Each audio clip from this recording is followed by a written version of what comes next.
आज की जो हमारी वीडियो है वो द स्पेक्टेटर क्लब के क्वेश्चंस के ऊपर है। मतलब इसके जो इंपॉर्टेंट क्वेश्चंस है उन्हें मैं आपको कराऊंगा। हालांकि मैंने एक वीडियो ऑलरेडी बना दी है जिसमें मैंने इसके पूरे टेक्स्ट को पढ़ाया है।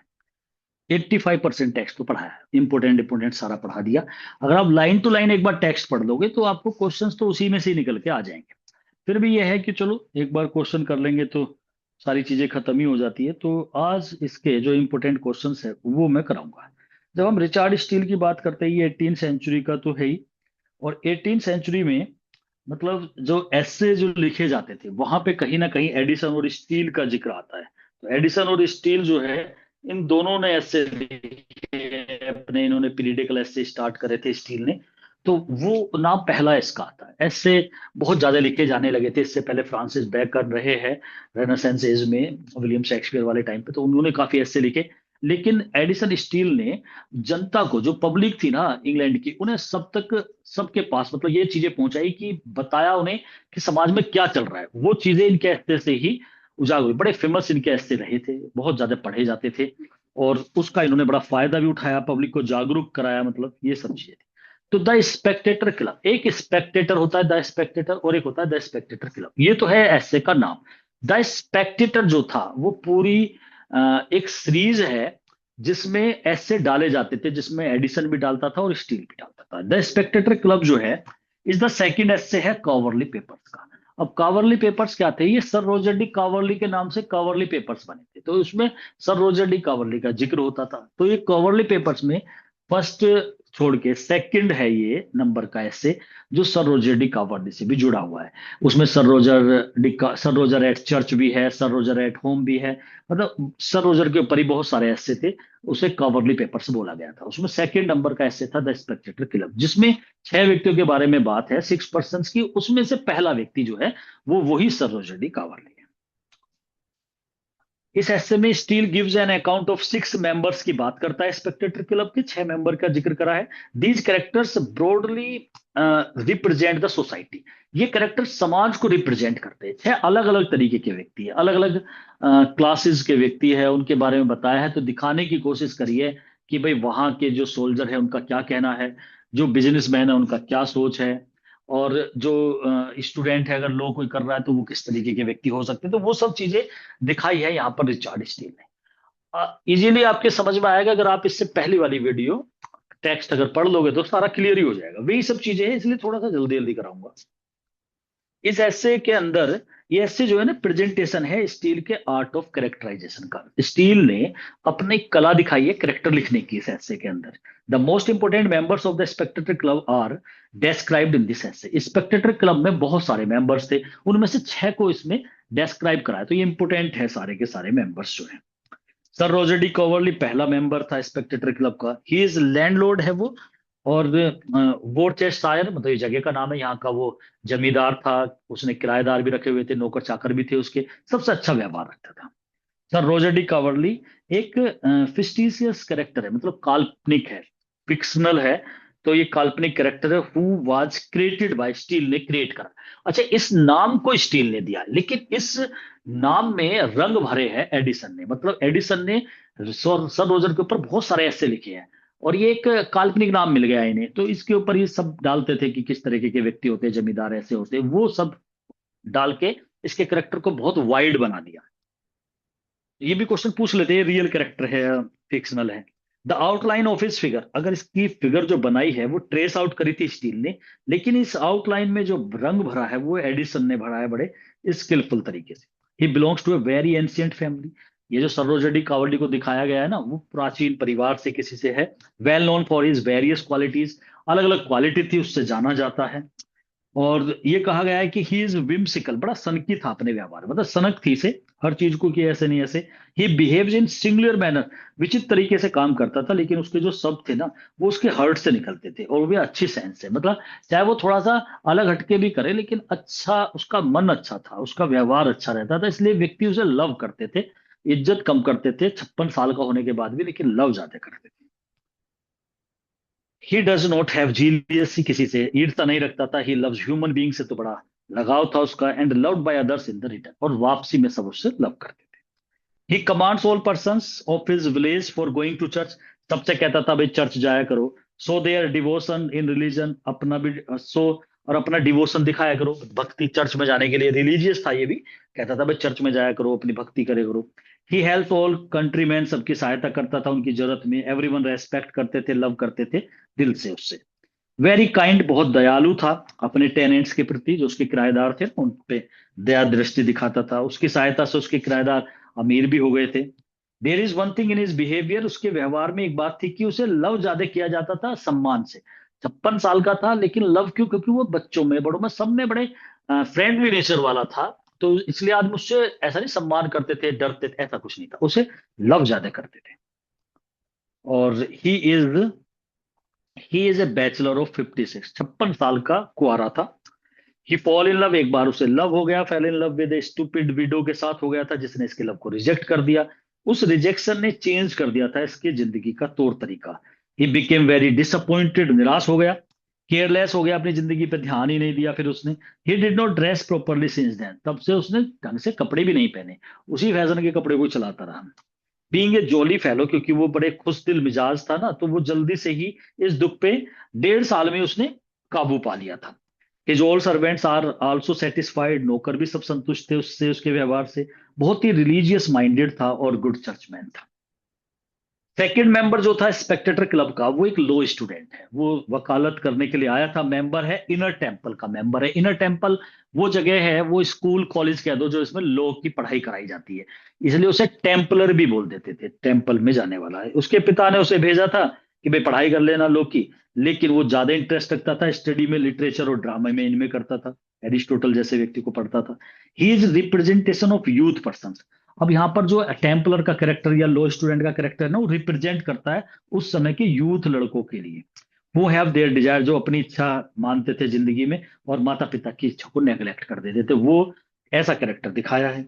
When his father send some legal problem, जब उसके पिता कुछ लीगल प्रॉब्लम जमीन वमीन की भेजते थे सोल्व करने के लिए, तो वो हायर कर लेता था लॉयर को सेटिस्फाई करने के लिए पिता को, और सेंड्स द गुड आंसर भेज देता था ऑफ दीज लीगल प्रॉब्लम्स का, और पैसे दे देता था हायर करके।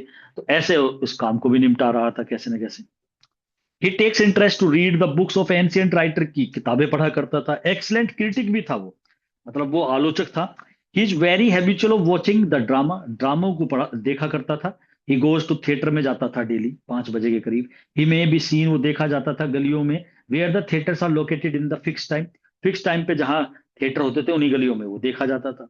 He enters the theatre with shining shoes, जूते चमका करके, पाउडर लगा करके विग पर पहुंचता था। उसकी प्रेजेंस में एक्टर जो थे वो अच्छी तरह से परफॉर्मेंस करते थे, क्योंकि वो क्रिटिक था ना, कमियां निकालता था, इसलिए हिज प्रेजेंस थिएटर में अगर वो है तो वो अच्छा था दोनों के लिए, ऑडियंस के लिए भी, एक्टर के लिए भी।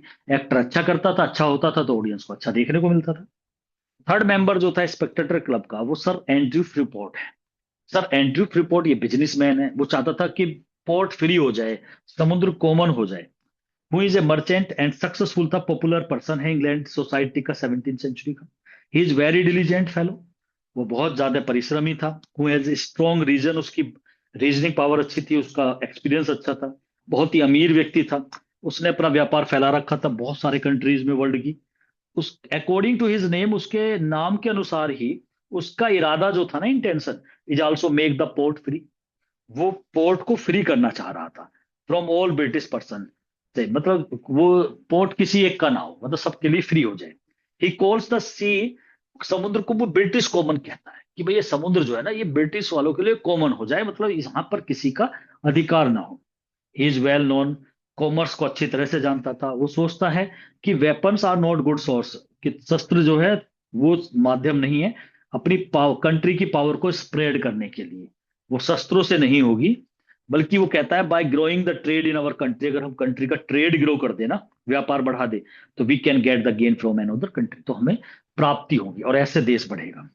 ही डिक्लेयर्ड, उसने डिक्लेयर करा कि person should be active, persons को एक्टिव होना चाहिए, इंडस्ट्री परिश्रमी होना चाहिए अपने वर्क के प्रति। वो कहता है sloth had done more nation than sword, एक कहावत उसने ये बोली कि आलस्य जो होता है ना, स्लोथ, उसने बर्बाद करे है राष्ट्र को तलवार से भी ज्यादा। तो तलवारों से तो राष्ट्र बर्बाद हुई है, आलस्य ने और ज्यादा करे हैं। वो कहता है पैनी सेव्ड इज पैनी गॉट, अगर एक पैसा हमने बचा लिया तो समझ लो एक पैसा कमा लिया। ऐसी कहावतें हैं पैसों के लिए भी उसकी। फोर्थ इंपोर्टेंट मेंबर जो था स्पेक्टेटर क्लब का, वो विल हनीकॉम्ब है। तो उससे विल हनीकॉम्ब है, who is called the lady killer के नाम से जाना जाता है, क्वेश्चन पूछ लेते हैं।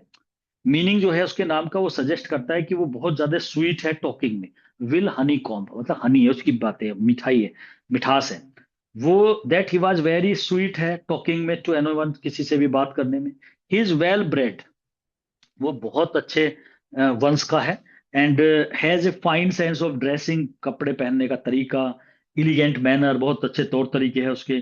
कंप्लीट हिस्ट्री जानता है, वेरियस मोड्स है of fashion and their rise and fall. उसे जो फैशन है ना, कब उठा कब गिरा, एक एक के तौर तरीके सब पता है, सब याद है, उसे बता देगा आपको कि कौन सा फैशन कब था। वो एजेड पर्सन है, लेकिन अपनी बॉडी को, पर्सनैलिटी को मेंटेन करे हुए अच्छे तरीके से। लेडीज जो है वो परफेक्टली हैप्पी रहती है उसकी कंपनी में, क्योंकि ही नोज, वो जानता है बहुत अच्छे तरीके से what type of talking make them happy, किस तरीके की बातें उन्हें खुश करती है, तो उसे उन चीजों का तरीका बढ़िया आता है। अब पांचवा जो मेंबर है स्पेक्टेटर क्लब का, वो कैप्टन सेंट्री है। कैप्टन सेंट्री मतलब ये एक मिलिट्री में रहा था। सेंट्री जो है ना, संतरी जिसे कहते हैं हम, संतरी वो हिंदी में। तो वो संतरी जो होता है पहरेदार होता है, तो वो भी एक इसके नाम से सिंबल है। हु इज द एयर, जो सर रोजर का वारिस है। आर्मी ऑफिसर रहा, रिटायर हो गया था, छोड़ दी थी आर्मी। मैन है करेज वाला, बट फुल ऑफ मोडेस्टी, लेकिन शर्मीला भी है, मोडेस्टी वाला है। ही रिजाइन, उसने रिजाइन दे दिया था अब फ्रॉम दिस जॉब, मिलिट्री वाली जॉब सर्विस से, बिकॉज उसकी जो मोडेस्टी थी ना, शर्म, came in the way of the promotion. अब प्रमोशन के लिए थोड़ा सा बेशरम होकर के बात बोलने वाला चाहिए, लेकिन वो तो काम पे ध्यान देता था, लेकिन ये चीजें नहीं चली वहां पर। वो सोचता है कि मिलिट्री सर्विस जो है ना, एक व्यक्ति को should not only be brave, हमें बहादुरी नहीं होना चाहिए, उसे अपनी he must also make his officers aware of his bravery. हमें बहादुरी को दिखाना भी चाहिए अपने ऑफिसर को, तब जाकर के आप कामयाब होगे, प्रमोशन तब मिलेगा। कैप्टन सेंट्री जो था वाज टू मोडेस्ट, वो इतना शर्मिला था कि वो शो नहीं कर पाता था ब्रेवरी को, so he could not find any promotion in job, job में प्रमोशन ही नहीं मिल पाया। सिक्स मेंबर और लास्ट मेंबर जो है उसका स्पेक्टेटर क्लब का, वो क्लर्जी मैन है, पादरी है। Whose health is not good and does not come to the club regularly. वो डेली नहीं आता था, रेगुलर नहीं आता, लेकिन जब आता था तो माहौल बना देता था। वाइज है, बुद्धिमान है, लर्नेड है, पायस, पवित्र है। मैनी पर्सन फॉलो हिम, बहुत करते हैं उसे फॉलो, उसकी ऑनेस्टी, ईमानदारी और उसकी पवित्रता की वजह से। He has an authority on religious matters पर बोलता था, टॉक्स ऑन रिलीजियस सब्जेक्ट्स पर कॉन्फिडेंस के साथ बात करता था। By the help of these six characters, ये जो छह के छह कैरेक्टर्स है, हम देखते हैं real life and manners of London, London के तौर तरीके हमें इन छह कैरेक्टर से पता लगते हैं। तो अब ये बता रहा है स्टील की भाई, उसके जो हमने ये द स्पेक्टेटर क्लब है, जो इसे पढ़ता था ना, ऐसे को जिसने पढ़ा होगा, पता लगा कि भाई लंदन में कैसे कैसे व्यक्ति रहते हैं। थ्रू दिस ऐसे Steele tries to reform the society, अब स्टील ने समाज को सुधारने की कोशिश करी है। वो बता रहा है कि देखो, यूथ ऐसे होते जा रहे हैं, या धार्मिक चीजों को बताया, या व्यापार के बारे में बता रहा है, तो ये रिफॉर्म कर रहा है ना, समाज को सुधार रहा है इस तरीके से।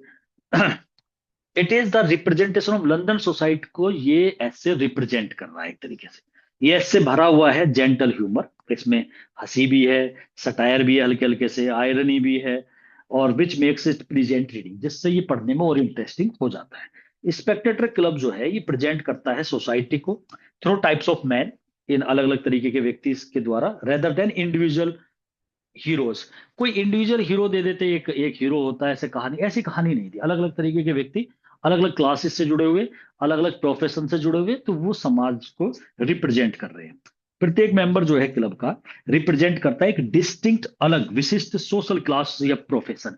सबका अलग श्रेणी है, सबकी अलग प्रोफेशन है। स्टील ने यूज करा है क्लब को एक मॉरल मिरर की तरह, कंटेम्पररी इंग्लैंड का ये एक मिरर है। मतलब जो ये स्टील ने इस क्लब को एक दर्पण की तरह लिया है, कि इसमें ये इमेजेस है, ये इंसान है, और उसे एक दर्पण बनाया है। ये जो ऐसे है, इसमें ब्लेंडिंग है, दोनों चीजें, रियलिज्म भी है और थोड़े इमेजिनेटिव कैरेक्टराइजेशन भी इसके अंदर करा है। जैसे सरोजिनी कवर्ली का कैरेक्टर एक इमेजिनेटिव बनाया है, तो रियल और इमेजिनेशन का मिक्सअप करा है।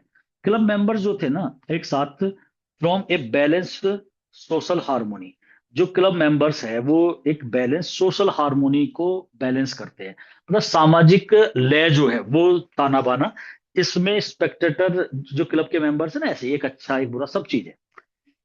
स्टील अवॉइड करता है, एक्सीग्रेशन नहीं करता, मतलब बढ़ा चढ़ा करके नहीं कहता, प्रेफर करता है नेचुरल और लाइफ लाइक पोर्ट्रेट्स दिखाऊं मैं, लाइफ लाइक जीवांत जैसे होते हैं इंसान, पोर्ट्रेट माने चित्र, मतलब ऐसे इंसानों को दिखाऊं जो लाइफ लाइफ हो, मतलब ऐसे लगे कि हाँ हकीकत में, इमेजिनेटिव ना हो। कैरेक्टर्स जो है आर नॉट आइडियल फिगर्स, ऐसा नहीं है कि सारे आइडियल बनाए हो, बड़े आदर्शवादी हो, हर तरह के, बट इम्प्रूवेबल ह्यूमन बींग्स है, जो अपने आप को इम्प्रूव करे। चाहे वो कैरेक्टर है, किसी में थोड़ी सी कमी दिखा दी, सर रोजर डी कावर्ली में भी कमी है, एंड्रयू फ्रीपोर्ट में भी कमी है, एंड्रयू फ्रीपोर्ट की तो खैर नहीं दिखाई, लेकिन टेम्पलर में कमी दिखाई है, वो पिता के साथ किस तरीके से वो कर रहा है, विल हनीकॉम में कमी दिखाई, वो लेडीज के साथ कैसा बर्ताव कर रहा है, तो मतलब थोड़ी बहुत कमियां भी दिखाई है, ऐसा नहीं है। सर रोजर डी कावर्ली के भी कैरेक्टर में है। Characters are not ideal figures, improvable, मतलब जिससे इंप्रूव किया जा सके। क्लब हेल्प्स रीडर्स, ये जो स्पेक्टेटर क्लब का जो ये essay है, ये रीडर की हेल्प करता है रिकॉग्नाइज करने में देमसेल्व्स इन एवरीडे कैरेक्टर्स, मतलब इसमें रीडर भी रिकॉग्नाइज करेंगे ऐसे कैरेक्टर्स है जो आपको डेली देखने को मिल सकते हैं। इस स्टील का जो कैरेक्टराइजेशन है, कैरेक्टर लिखने का जो तरीका है, वो आधारित है उसके ऑब्जर्वेशन पर, मतलब उसने देखा है बारीकी से, ऐसा ही नहीं कि कमरे में बैठ के लिखना चालू कर दिया 6 व्यक्तियों के बारे में, उसने ऐसा देखा है, ऑब्जर्वेशन करा है। इमेजिनेशन ही नहीं है अकेली, इमेजिनेशन थोड़ी डाल दी वो ठीक है, लेकिन उसने ऑब्जर्व करा है कि जैसे कैरेक्टर है। स्पेक्टेटर क्लब जो है stands as a fine example है, कैरेक्टर बेस्ड एसे राइटिंग है ये भी स्टार्टिंग हुई थी कैरेक्टर बेस्ड एसे राइटिंग करना, मतलब आपने कैरेक्टर को लेकर के करा है। All characters of the Spectator club are symbolic, symbol सब में है, सर एंड्रयू फ्रीपोर्ट नाम में ही सिंबल है इसमें, फ्रीपोर्ट, विल हनीकॉम नाम में ही है, विलियम, और ये सेंट्री नाम में ही है, संतरी होता है एक तरीके से, तो ये नाम में ही मतलब इसमें क्लर्जीमैन सब में सिंबॉलिक है। Through this, through the club, club के दौरान स्टील का उद्देश्य है mirror London variety social classes, उसका उद्देश्य था लंदन की वेरिएट माने विभिन्न प्रकार के सोशल क्लास का दर्पण बनाना, कि भाई यहां से आप देख लो, ये एक ऐसे है जो एक दर्पण है, इसमें आपको दिख जाएगा किस किस तरीके के व्यक्ति होते हैं।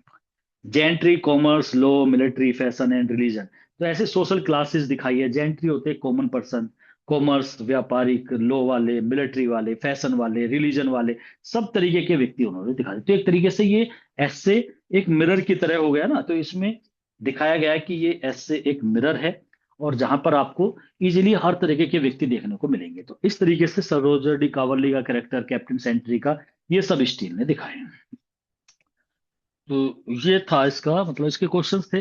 तो कुल मिला के इसके अगर हम क्वेश्चंस की बात करें, अगर आप इसका एक ही चीज देख लो, इसके अगर आप टेक्स्ट को ढंग से पढ़ लो, तो सारे क्वेश्चन उसी में कंप्लीट हो जाते हैं, फिर कुछ बचता नहीं है इसका। ठीक है, यहीं तक था ये।